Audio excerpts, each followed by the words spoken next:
এক জীবন্ত কিংবদন্তির কথা বলছি, এক উজ্জ্বল নক্ষত্রের কথা বলছি, বাংলার আকাশে জ্বলজ্বল করে জ্বলা এক তারকার কথা বলছি। এক নামে সারা বাংলা যাকে চিনে তিনি আর কেউ নয় হানিফ সংকেত।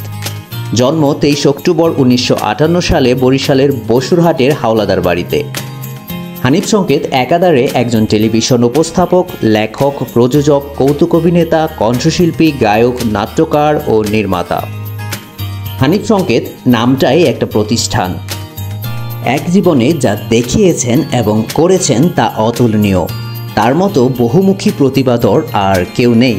কথার জাদু দিয়ে মুগ্ধতা ছড়িয়ে যাচ্ছেন এই কিংবদন্তি। হানিফ সংকেত একজন প্রকৌশলী।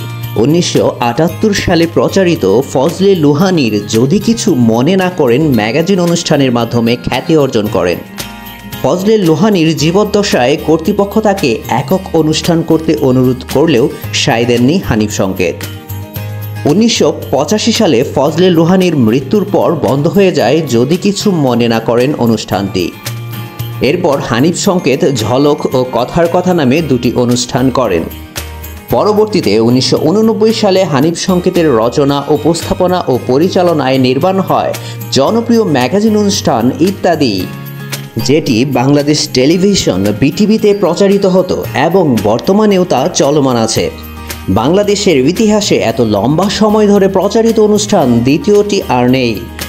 ইত্যাদির প্রতিটি পর্বেই বিভিন্ন নিন্দিত নন্দিত সমসাময়িক ঘটনাকে রম্যভাবে তুলে ধরেন। বিভিন্ন জরিপে দেখা গেছে ইত্যাদি দেশের সেরা টিভি অনুষ্ঠান এবং দেশের 75% টিভি দর্শক এই অনুষ্ঠান দেখে থাকে।